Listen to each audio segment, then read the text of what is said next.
गांव बेतनिया का लाजर नाम का एक मनुष्य बीमार था। यह वही मरियम थी जिसने प्रभु पर इत्र डालकर उसके पांवों को अपने बालों से पूछा था। इसी का भाई लाजर बीमार था।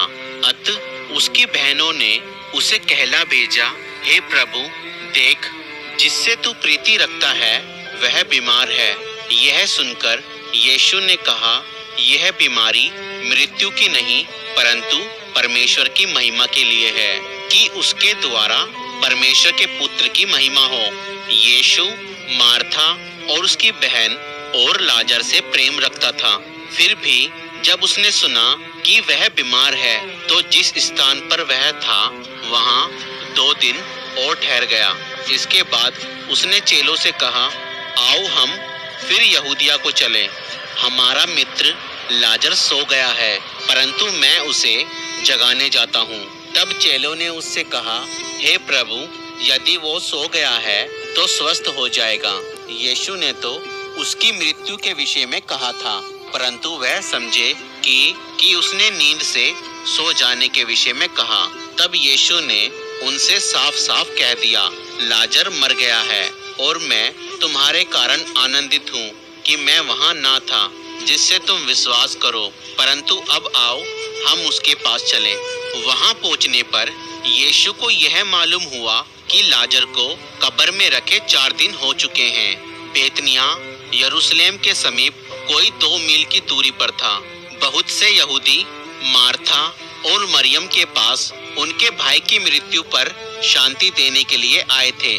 जब मार्था ने यीशु के आने का समाचार सुना तो उससे भेंट करने को गई, परंतु मरियम घर में बैठी रही।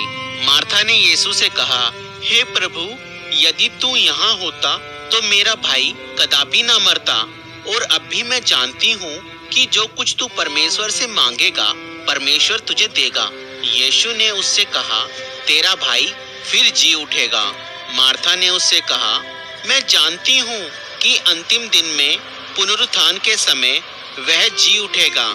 यीशु ने उससे कहा, पुनरुत्थान और जीवन मैं ही हूँ। जो कोई मुझ पर विश्वास करता है वह यदि मर भी जाए तो भी जिएगा, और जो कोई जीवित है और मुझ पर विश्वास करता है वह अनंत काल तक ना मरेगा। क्या तू इस बात पर विश्वास करती है? उसने उससे कहा, हाँ हे प्रभु, मैं विश्वास करती हूँ कि परमेश्वर का पुत्र मसीह जो जगत में आने वाला था वह तू ही है। यह कहकर वह चली गई और अपनी बहन मरियम को बुलाकर चुपके से कहा, गुरु यहीं है और तुझे बुलाता है। यह सुनते ही वह तुरंत उठकर उसके पास आई। यीशु अभी गांव में नहीं पहुंचा था, परंतु उसी स्थान में था जहां मार्था ने उससे भेंट की थी। तब जो यहूदी उसके साथ घर में थे और उसे शांति दे रहे थे, यह देखकर कि मरियम तुरंत उठ के बाहर गई है, यह समझे कि वह कब्र पर रोने को जाती है, तो उसके पीछे हो लिए। जब मरियम वहां पहुंची जहां यीशु था तो उसे देखते ही उसके पांवों पर गिर पड़ी और कहा, हे प्रभु, यदि तू यहाँ होता तो मेरा भाई ना मरता। जब यीशु ने उसको और उन यहूदियों को जो उसके साथ आए थे रोते हुए देखा तो आत्मा में बहुत ही उदास और व्याकुल हुआ और कहा, तुमने उसे कहाँ रखा है? उन्होंने उससे कहा, हे प्रभु, चलकर देख ले। यीशु रोया। तब यहूदी कहने लगे, देखो, वह उससे कितना प्रेम रखता था। परंतु उनमें से कुछ ने कहा, क्या यह जिसने अंधे की आंखें खोली यह भी न कर सका कि यह मनुष्य ना मरता? यीशु मन में फिर बहुत ही उदास होकर कब्र पर आया। वह एक गुफा थी और एक पत्थर उस पर रखा था। यीशु ने कहा, पत्थर हटाओ। उस मरे हुए की बहन मार्था उससे कहने लगी, हे प्रभु, उसमें से दुर्गंध आती है क्योंकि उसे मरे 4 दिन हो चुके हैं। यीशु ने उससे कहा, क्या मैंने तुझसे नहीं कहा था कि यदि तू विश्वास करेगी तो परमेश्वर की महिमा को देखेगी? तब उन्होंने उस पत्थर को हटाया।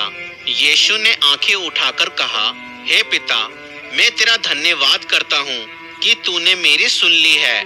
मैं जानता था कि तू सदा मेरी सुनता है, परंतु जो भीड़ आसपास खड़ी है इनके कारण मैंने यह कहा, जिससे कि वह विश्वास करे कि तूने मुझे भेजा है।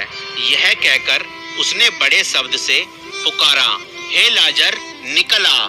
जो मर गया था वह कफन से हाथ पांव बंधे हुए निकल आया और उसका मुंह अंगोछे से लिपटा हुआ था। यीशु ने उनसे कहा, उसे खोल दो और जाने दो।